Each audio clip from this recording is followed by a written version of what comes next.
The fox girl asked why I didn't fear her, so I told her the truth. The first time I saw her was on the edge of the clearing, just as twilight stretched its violet fingers across the forest. I had been gathering firewood for the small cabin I had taken refuge in. Winter was coming fast, and the forest had an unforgiving way of swallowing those who underestimated it. At first I thought she was a trick of the shadows, slim, quick, silent. But then she stepped forward and I saw the truth. She was no ordinary girl.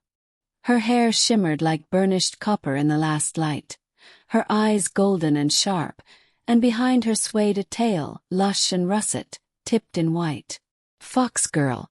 The old villagers whispered about her kind, spirits who lured travelers into the woods, then devoured their souls. By all accounts I should have run. Yet I didn't. My boots stayed planted in the soft earth, and my breath, though quick, did not hitch in terror. Her gaze narrowed as she studied me. She tilted her head like a fox scenting the wind. "You don't fear me." Her voice was neither a growl nor a melody. It carried both threat and curiosity, like a blade hidden in silk. "Why?" I set my bundle of wood down slowly, never breaking eye contact. "Because fear is for those who have something to lose." Her golden eyes flared, as though my words both intrigued and irritated her. She took a step closer, tail flicking, her bare feet silent on the moss. "That is a dangerous thing to say to me, human. I could end you before your heart finishes its next beat." "Then do it," I said evenly, though my pulse thundered in my ears. "But I don't think you will." The fox girl's lips curled, not quite a smile, not quite a snarl. "And why not?" "Because you asked me why I wasn't afraid." For a long moment, silence stretched between us. The forest seemed to hold its breath, the rustle of leaves stilled, the night birds quieted, even the wind seemed to hesitate. Then, slowly, she lowered herself onto a fallen log across from me, her tail wrapping around her like a cloak. "You are different," she murmured. "Most humans scream. Some pray. Few beg. You simply look at me." I crouched to arrange the wood into my pack.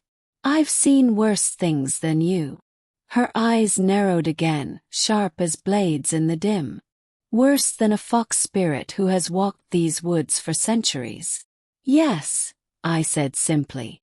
Something flickered across her face. Curiosity, this time without the veil of menace. She leaned forward, the firelight of her gaze pinning me.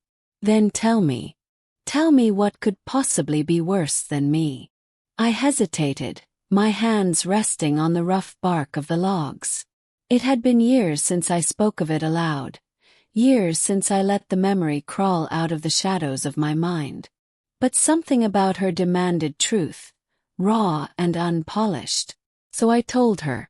I told her of the night my village burned, of how raiders swept through like a storm of steel and fire. I told her how the screams of my neighbors filled the air, how the flames devoured everything I had known.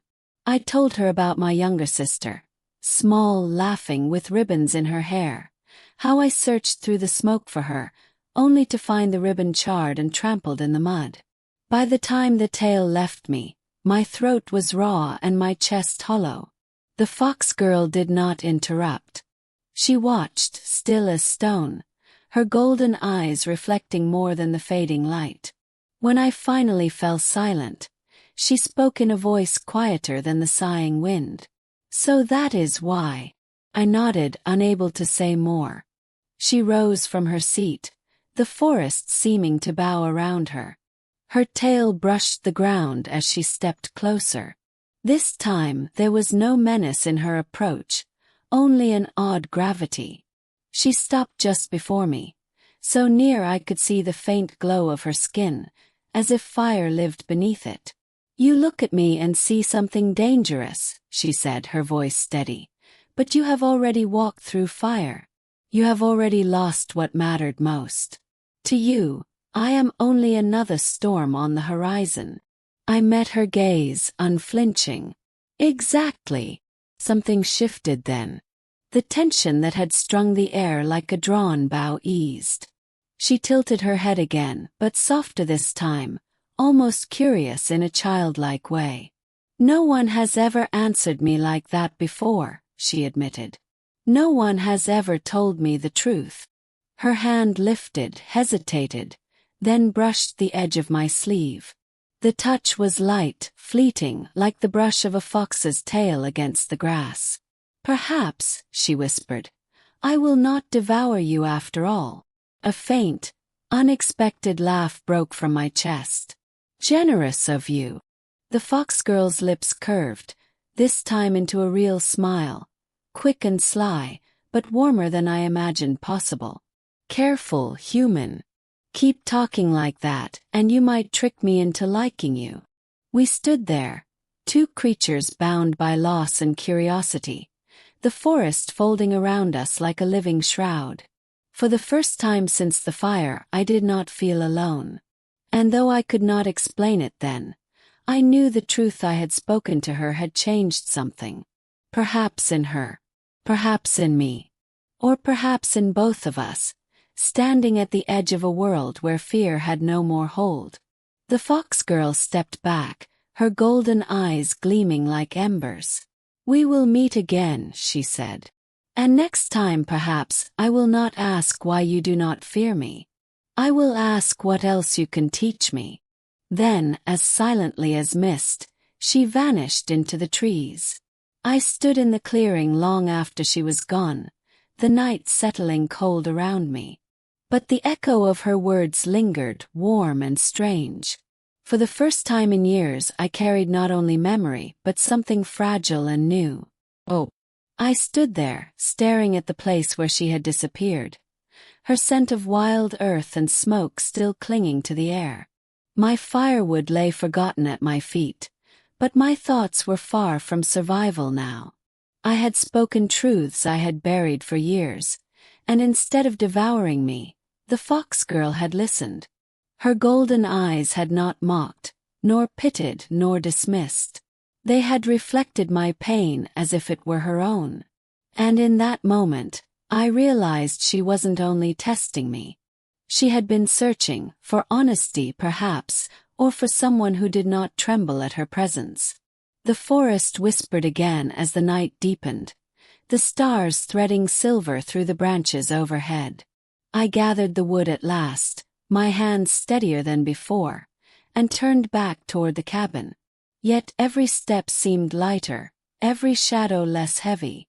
For years I had lived as though nothing could touch me again, as though fear and love were luxuries buried with the people I had lost. But her words lingered. Perhaps I will not devour you after all. There had been a tease in them, yes, but also a promise. We would meet again. And when we did, I suspected the question would no longer be why I didn't fear her, but why she, a fox spirit feared by all, had chosen not to fear me. As I shut the cabin door against the cold, I allowed myself something I had not in a very long time, a smile. Small, fragile, but real. The night was no less dangerous. The woods no less dark. But somewhere out there walked a fox girl who had asked me for the truth. And the truth had set us both free.